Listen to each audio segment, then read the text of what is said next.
معزز سامعین، دارالعلوم وقف دیوبند کے شیخ الحدیث نبی محدث عصر حضرت مولانا سید احمد خضر شاہ صاحب مسعودی کشمیری دامت برکاتہم کی ذات گرامی آج کی اس پر رونق تقریب کو مزید رونق بخش رہی ہے۔ علوم انوری کے امین اس باکمال شخصیت اور باوقار ہستی کا ہمارے درمیان موجود ہونا یقیناً باعث مسرت ہے۔ حضرت والا سے درخواست کرتے ہیں اپنے خیالات کا۔ بسم اللہ الرحمن الرحیم، الحمد للہ والصلاۃ علیہ مثل کلمۃ طیبۃ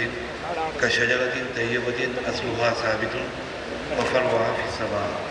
صدق اللہ العظیم۔ صدر محترم اور حضرات علماء کرام اور طلباء عزیز، رات کا کافی حصہ گزر چکا اور اس مجلس سے متعلق یہاں پر جو تفصیلات آپ کے سامنے بہت سے حضرات نے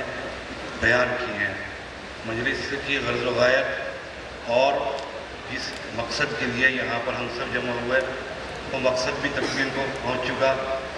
اگرچہ یہ شکوہ کیا جا سکتا ہے کہ یہاں پر اسٹیج پر موجود جو حضرات جن کو دعوت دی گئی وہ اپنی ذات میں ہر ایک انجمن تھا،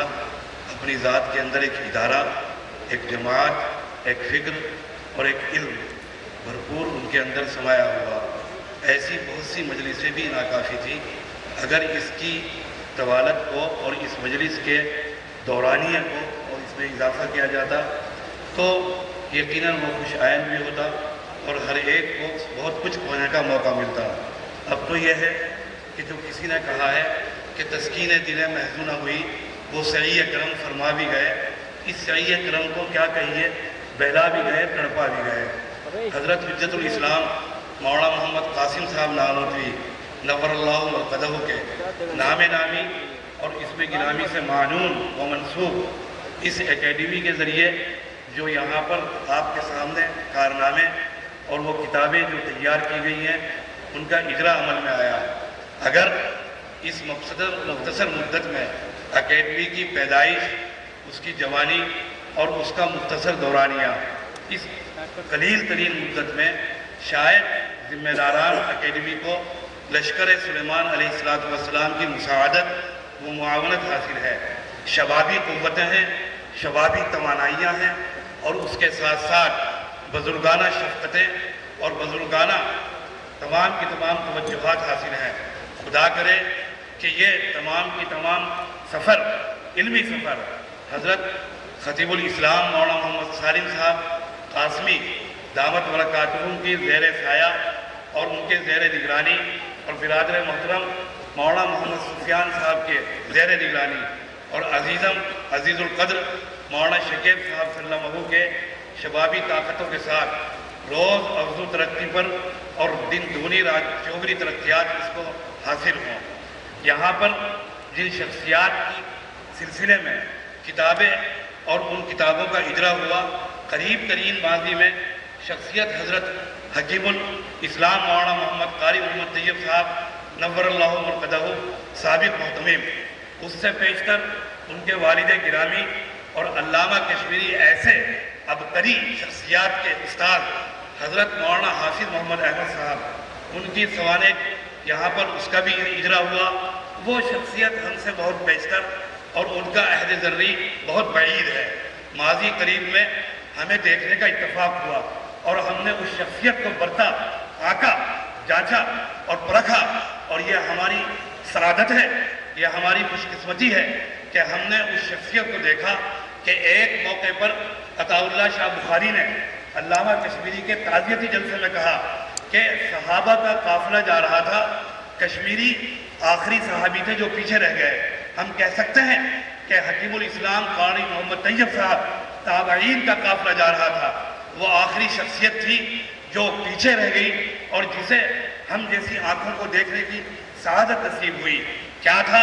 ایک طوفان، ایک ایسا سمندر جو اپنے اندر قیمتی موتی لیے ہوئے، لیکن اس کی اوپر کی سطح انتہا سے زیادہ پرسکون۔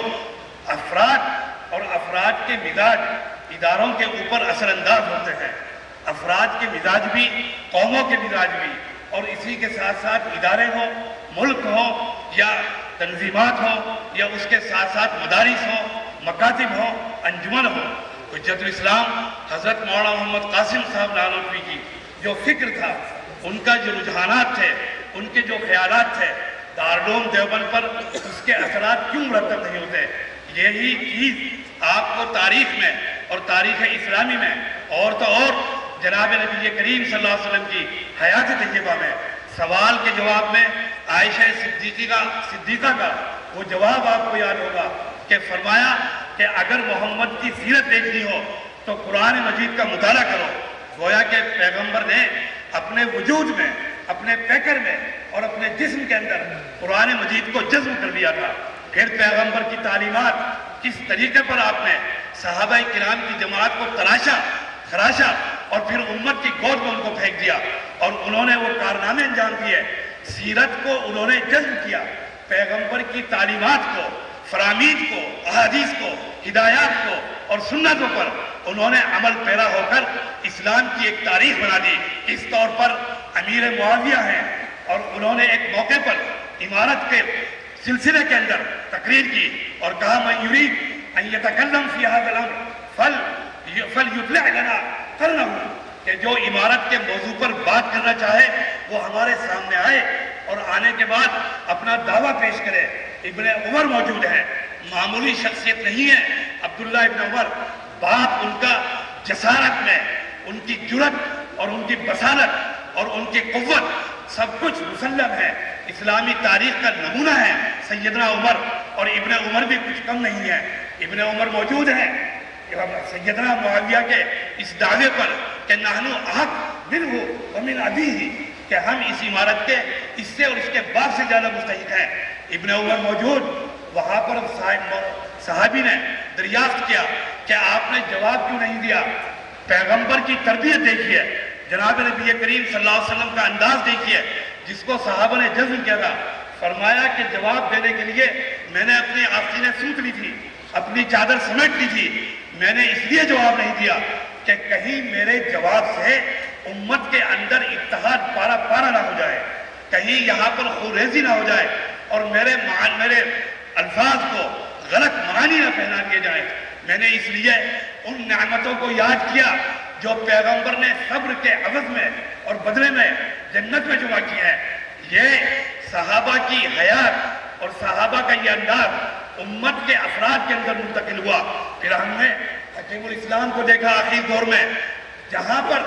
افراد کے جوہر کھلتے ہیں، جہاں پر افراد نکھر کر اور اچھل کر ان کی شخصیت سامنے آتی ہے، وہ شدائد ہیں، وہ مصائب ہیں، وہ آلام کے دور ہیں، وہ امتحانات کے دور ہیں۔ جو دور حکیم الاسلام پہ آخر میں گزرا، شدائد کا، مصائب کا، آلام کا، جس وقت 60 سال کا اہتمام حکیم الاسلام کا ہچکو لے رہا تھا، اس وقت ہم نے ابن عمر کے اس طرز کو ان کی زبان سے سنا کہ میں نے اپنے لیے صبر، سکوت اور استغنا اپنے لیے پسند کر دی ہے۔ یہ وہ روایات تھی، یہ وہ جوہر تھے، یہ وہ ان کے امتیازات تھے جو کبھی ان کی پشت کے اندر نسبت قاسمی جلوہ گر، کبھی نسبت اشرفی ان کے اندر جلوہ گر، کبھی ان کے الاستاذ الاکبر جن کو وہ بذات خود کہتے تھے کہ الامام الکشمیری، وہ نسبتیں ان کے پوری شخصیت اور پیکر کے اندر جلوہ گر تھی۔ اس روایات کو، اس طریق کو، اس انداز کو انہوں نے برقرار رکھا۔ ان کا کارنامہ یہ ہے کہ وہ اس دور کے اندر اکابر دیوبند کو زندہ کرنے والی شخصیت ہیں۔ اگر کسی نے اپنے اکابر کے علوم کو،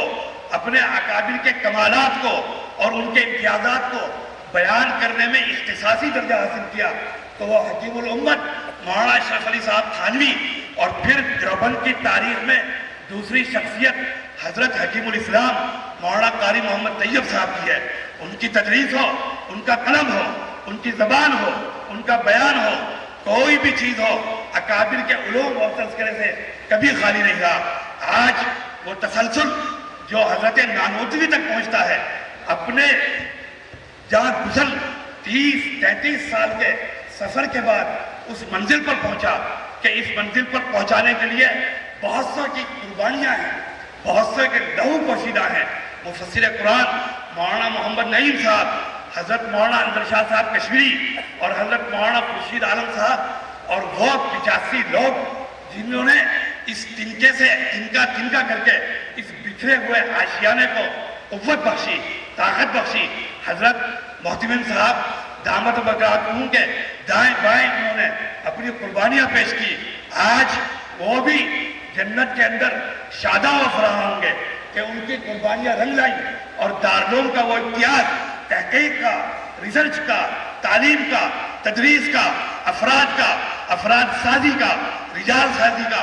وہ جو نانوتوی کا منصوبہ تھا، اس منصوبے کو